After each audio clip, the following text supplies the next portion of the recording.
Hello and welcome to Quick Bites, the show where we tackle all of the restaurant headlines in as little time as possible. I'm Sam Oches, editor-in-chief of Nation's Restaurant News, joined by my colleague Jonathan Mays, editor-in-chief of Restaurant Business. Jonathan, it's spring. You and I are both off of spring break, and the restaurant industry is relentless. There's a lot going on in the industry these days. I kind of want to go back on vacation, Sam. That would be nice, wouldn't it? Yeah. But there's no rest for the weary, Jonathan. We have to tackle the headlines. I believe it's in our contract. So let's start with the first one. Hooters. This is a hot new piece of news coming out of the restaurant industry. Hooters filed for Chapter 11 bankruptcy protection. Probably not so much a surprise, but Jonathan, tell me about the state of Hooters and why it got here. It got here, Sam, because they have a large amount of debt. Now, they, as you would expect, blamed all sorts of things on their problems, notably inflation and the industry environment, which are rather difficult. But the company has a whole business securitization, even though it is actually mostly company run, which is very unusual. And then it had debt on top of that, which came with a higher interest rate. It also had a lot of leases on its restaurants. And you put all of those long-term obligations onto a full-service casual dining restaurant chain, in which demand has been waning for years now. You get a recipe for disaster, and that is exactly what happened. It's really unfortunate. Now we'll see if the new owners can fix it, but that's too much debt is a bad thing. By the way, you have a contract? That's interesting. If only. That is certainly everything you just said, Jonathan, is true of really every legacy full-service chain not named Chili's, Texas Roadhouse, Olive Garden, or maybe Cracker Barrel, but certainly it's not a great time right now for a lot of these legacy full-service chains, especially if you're in that kind of, call it American bar and grill category, because of course on one hand you're trying to provide value and a great experience that consumers are looking for, but then you also have this sort of brand affinity that you've built over decades. Now, Jonathan, you and I were just quoted in an article at The Atlantic called "The End of Hooters," and I just want to point out that this is not the end of Hooters. Of course, Chapter 11 does not mean you have to close all your restaurants, and in fact Hooters is going to become a 100% franchise organization, including with some leadership from the founders who are franchisees of this brand, which will be interesting to see because, love it or hate it, Hooters has a lot of brand fans. It's built over 40 years, and you cannot easily kill a brand. So I do think what we'll see Hooters do in the coming years is probably try to reposition to be less in that niche of the so-called restaurant and maybe more of something that appeals to more of the mainstream American. Yes, what a wonderful idea. Can't make a profit running restaurants, make franchisees profit off them. Yeah, anyway. Another piece of big news that came out this week, David Novak, the CEO of Taco Bell owner Yum Brands, said he plans to retire a year from now. Part of actually what we've seen is a string of CEO changes. Sam, what do you make of the Novak announcement? Jonathan, I think you're showing your age because it's David Gibbs, but David Novak of Yum Years of Yore. But yes, I know what you're talking about. David Gibbs, David Novak, of course, former Yum CEO. There's a whole David thing, I think, at this company. But David Gibbs came on in January of 2020. Imagine that, becoming CEO in January of 2020 of the biggest restaurant company in the world. Now, of course, he's a Yum veteran. I think he's been at that company for like 30 years. And to consider what we've been through in the last 5 years, I do think David Gibbs has done a wonderful job as the CEO of Yum. Now, it's hard to do bad when you have Taco Bell in your portfolio because, of course, KFC and Pizza Hut, that's a whole other story. I don't think David Gibbs alone could save those brands and the trajectory they are on. But again, that's a story for another day. Taco Bell's in this portfolio. Habit Burger has been doing a lot of exciting things as well.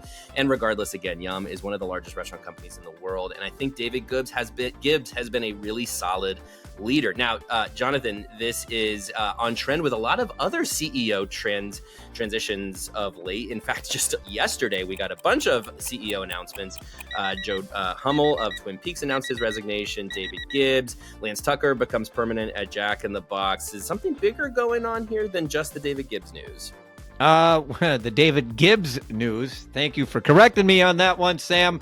because it would have looked bad because David Novak left ages ago. But look, the restaurant industry is having challenges right now. And when you have an industry that has challenges, the result is CEOs end up leaving. The Hummel one is probably a little bit disturbing because Twin Peaks just went public. And then the CEO that got them there leaves a short time afterward, and then the person is replaced by the co-CEO of Fat Brands, which is supposedly spinning it off. So that's really disconcerting, and the stock price result shows it. Another interesting point of note is the Jack in the Box situation, where you had Darren Harris leave last month, or actually in February, because we're in April now. Darren Harris left, was replaced by at an interim basis by Lance Tucker, and just 5 weeks later, Tucker gets the permanent job. Tucker is a financial guy, and their press release was all about improving the state of the financials at Jack in the Box / Del Taco. Something to pay very close attention to. Absolutely. You know what? I'm going to pay close attention to what Joe Hummel does next, because one company he has past expertise at, or past experience with, Hooters. I don't know. Maybe there's something going on in the restaurant category. I hate saying that word, but here we are saying that word over and over. Anyway, let's move on to the next headline, Jonathan. You just covered this. Jersey Mike's entered into a partnership with the NFL, which I think is a pretty big deal here because of the fact that the NFL is, well, one of the biggest, if not the biggest, sports property in the entire world, although English football fans might disagree with me. Jonathan, what are the details behind Jersey Mike's deal with the NFL? Why is it a big deal? Because the NFL is actually the biggest league in the world, at least from a revenue standpoint. And of course, television watching, the Super Bowl is one of the most watched events in the world. The NFL generates more revenue than the English Premier League does. So it is a very substantial situation. So the big deal, obviously, Sam, is that they can call it the Super Bowl. Thank God, because they get one fewer the big game press releases. Game. If I see that term one more time, I'm probably just going to burn my computer. The real issue here is the fact that people are not watching television as much, regular television. And so the advertisements, if they put advertisements on television, it doesn't really have the impact that it used to. So they're really going big into sports marketing. They market, they do college football, they do college basketball, they do NHL, they do Major League Baseball. Aaron Judge was on an ad a few years ago.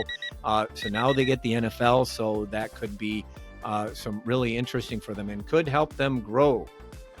Will it outshine Danny DeVito on the Jersey Mike ads, though? I'm not sure, but I will say that this is, I think it really shows how much Jersey Mike's has made it, because this is a brand that for a long time was kind of the other sandwich player, you know, the fast casual sandwich guys, and the conversation so much was around Subway. Now, mind you, Subway has made its bones really in sports and athletics as well, because they have a lot of professional athletes like Steph Curry who have been big name sponsors for Subway. But here Jersey Mike's is coming in and taking on this big partnership with the NFL, which, as you pointed out, Jonathan, is a big deal just for the scope, the exposure that they get in front of the hundreds of millions of NFL fans. That's a big deal. And, you know, now here Jersey Mike's is fresh off an acquisition. They're entering into these big relationships. I think we have to take Jersey Mike's very, very seriously as a future potential top 10 restaurant chain. And these are all the moves that they're making to become that real household name, where Subway used to be kind of the only one in the sandwich game. Yeah. That's all the time we have for Quick Bites. Once again, I'm Sam Oches of Nation's Restaurant News. He's Jonathan Mays of Restaurant Business. You can find us at nrn.com and restaurantbusinessonline.com. We'll talk to you on the next one.